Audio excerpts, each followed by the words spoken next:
আসসালামু আলাইকুম। অনেক দিন থেকে কোনো ইস্যু খুঁজে পাচ্ছিলেন না শেখ হাসিনা বা আওয়ামী লীগের নেতারা।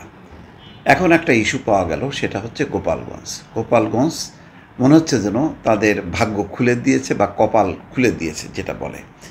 সেই কারণে এখন শেখ হাসিনা গোপালগঞ্জের যেই আ পরিস্থিতি, যেই নির্মম একটি অবস্থা তৈরি হলো, তার প্রেক্ষিতে বলছে যে যা আছে তা নিয়েই পথে নামুন। মানে আরও উস্কানি দিচ্ছে। আইন শৃঙ্খলা পরিস্থিতি চরম অবনতি, কারফিউ জারি হয়েছে, ইতিমধ্যে ৫ জন মারা গেছে, ২৫ জন অ্যারেস্ট হয়েছে। চলছে অভিযান, চলছে সন্ত্রাসীদের বিরুদ্ধে যারা আইন শৃঙ্খলা রক্ষাকারী বাহিনীর উপর হামলা চালিয়েছিল এবং যারা রীতিমতো হত্যা করার জন্য উদ্যত হয়েছিল। সেই হামলাকারী এবং আক্রমণকারীদের পক্ষে শেখ হাসিনা অডিও বার্তা দিয়ে বলছেন, যা আছে তা নিয়ে রাস্তায় নামুন। এটা কি কি আন্দোলন? এটা কি কোনো আন্দোলন, কোনো লক্ষ্য? যখন শেখ হাসিনার বিচার চলছে এবং এক দফা তার ৬ মাসের সাজা হয়েছে আদালত অবমাননার, চূড়ান্ত বিচার চলছে, যেখানে আইজিপি চৌধুরী আবদুল্লাহ আল মামুন বলছেন যে আমি সব কিছু ফাঁস করে দেব।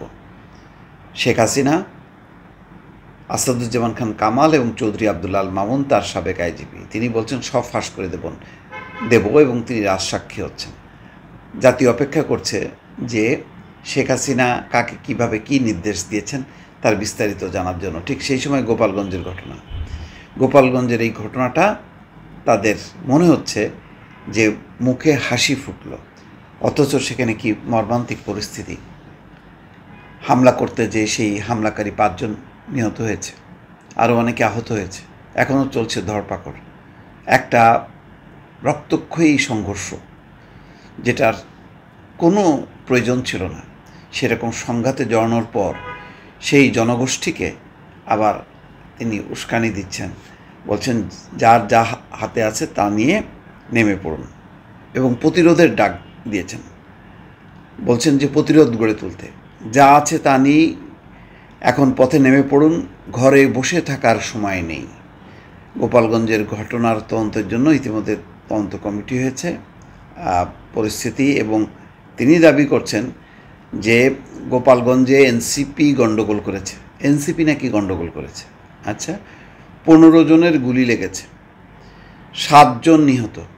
উনি বলছেন ৭ জন নিহত। কেউ কেউ বলছে মৃত্যুর সংখ্যা আরও বেশি। যারা প্রাণ হারালেন আমরা তাদের আত্মার শান্তি কামনা করছি, আহতদের দ্রুত আরোগ্য কামনা করছি। গোপালগঞ্জে এখনও অত্যাচার চলছে, নির্যাতন চলছে। বুধবার এমন এক ন্যাক্কারজনক ঘটনা ঘটালো ওরা ঘটাইছে। এনসিপি এসে নাকি সারাক্ষণ সকল মিডিয়ার লাইভ চিত্র, তারা গাড়িতে করে আসলো, সেই পথে পথে বাধা অতিক্রম করে তারা পুরো পার্কে সভা করলো। সভা করে যখন চলছিল তাদের উপর হামলা করা হলো। তার আগে পুলিশের গাড়ি পোড়ানো হলো, ইউএনওর গাড়ি ভাঙচুর করা হলো, কারাগারে পর্যন্ত হামলা করা হলো। কোথাও এনসিপি প্রতিরোধ করেছে যখন কি তাদের মঞ্চে হামলা করেছে, এইটুকুই। কিন্তু তারপরের ঘটনা সাক্ষী পুরো গোপালগঞ্জের মানুষ, সাক্ষী সমস্ত মিডিয়ায় যারা দর্শক তারা সবাই জানে। আর শেখ হাসিনা উল্টো কথা বলছে, এইভাবে উল্টোভাবেই তিনি দেশকে পরিচালনা করেছেন। মিথ্যা জালিয়াতির একটা মিথ্যার বেসাতি তিনি দিয়েছেন।